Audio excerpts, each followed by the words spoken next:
کہ وہ لوگ فطرانہ ادا کریں جو صاحب نصاب ہیں، جو 52.5 تولے چاندی کی مقدار تک پہنچ چکے ہیں، ان کے پاس اتنا مال موجود ہے تو ان پر زکوٰۃ یعنی کہ فطرانہ زکوٰۃ واجب ہوگی۔ اگر کوئی شخص غریب ہے،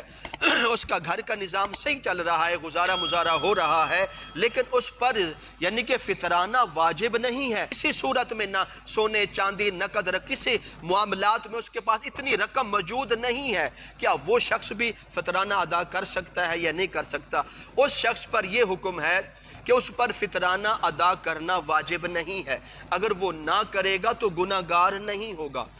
اکثر لوگوں کی یہ طبیعت ہوتی ہے، گھر کا نظام نہیں چلتا، ہانڈی نہیں پکتی، بچوں کے اخراجات پورے نہیں ہوتے، لیکن جب عید کا دن آتا ہے تو وہ پہلے فطرانہ ادا کرتے ہیں۔ بھی آپ خود فطرانہ لینے والے ہیں، آپ کو ادا کرنے کی کیا ضرورت ہے؟ ہاں، اگر آپ کا نظام گھر کا صحیح چل رہا ہے اور آپ صاحب نصاب نہیں ہے تو پھر اگر آپ کے پاس اضافی پیسے ہیں، اضافی پیسے سے مراد یہ نہیں کہ 52.5 تولہ چاندی، جس کے پاس اتنی رقم ہوگی اس پر تو فطرانہ واجب ہو جائے گا۔ جو 52.5 تولے چاندی کی مقدار تک نہیں پہنچ سکے، اس کے گھر میں تھوڑا بہت نسانی کے ساتھ چل رہا ہے، اگر وہ ایسا شخص فطرانہ ادا کرنا چاہے تو وہ بھی ادا کر سکتا ہے، اس کا بھی اللہ کے ہاں ضرور قبول ہو جائے گا۔ اسی طرح حدیث میں آتا ہے جب انسان روزے رکھتے ہیں تو یہ روزے آسمانوں کی طرح، تو جب یہ آسمانوں کے درمیان میں جاتے ہیں تو روزے رک جاتے ہیں، تو پھر جب مسلمان بندہ عید نماز پڑھنے سے پہلے فطرانہ ادا کر دیتا ہے تو اس کے روزے قبول ہو جاتے ہیں اور ان روزوں کا پورا اجر دیا جاتا ہے۔ دوسرا فطرانہ ادا کرنے کا یہ فائدہ ہوتا ہے،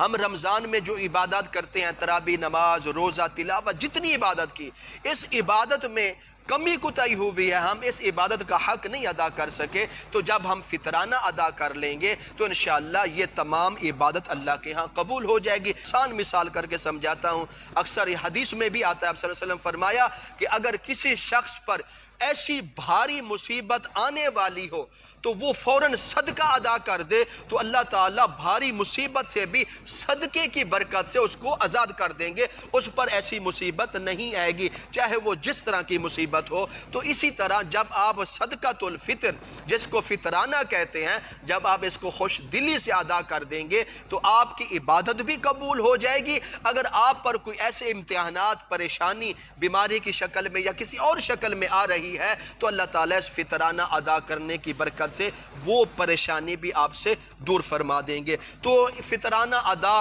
سب سے پہلے جو صاحب نصاب 52.5 تولے چاندی کی قیمت تک پہنچ چکا ہے، جس کے پاس اتنی قیمت رقم موجود ہے، اس پر تو فطرانہ واجب ہو جائے گا، وہ ضرور ادا کرے گا۔ اور اسی طرح جس کے پاس اتنی رقم نہیں ہے تو اس پر واجب نہیں ہے، وہ نہ بھی ادا کرے تو اس کے یعنی کہ کوئی گناہ نہیں ہوگا، گناہ گار نہیں ہوگا۔ اگر پھر بھی وہ ادا کرنا چاہتا ہے تو اللہ کے ہاں اس کا ضرور اس کو اجر اور ثواب دیا جائے گا۔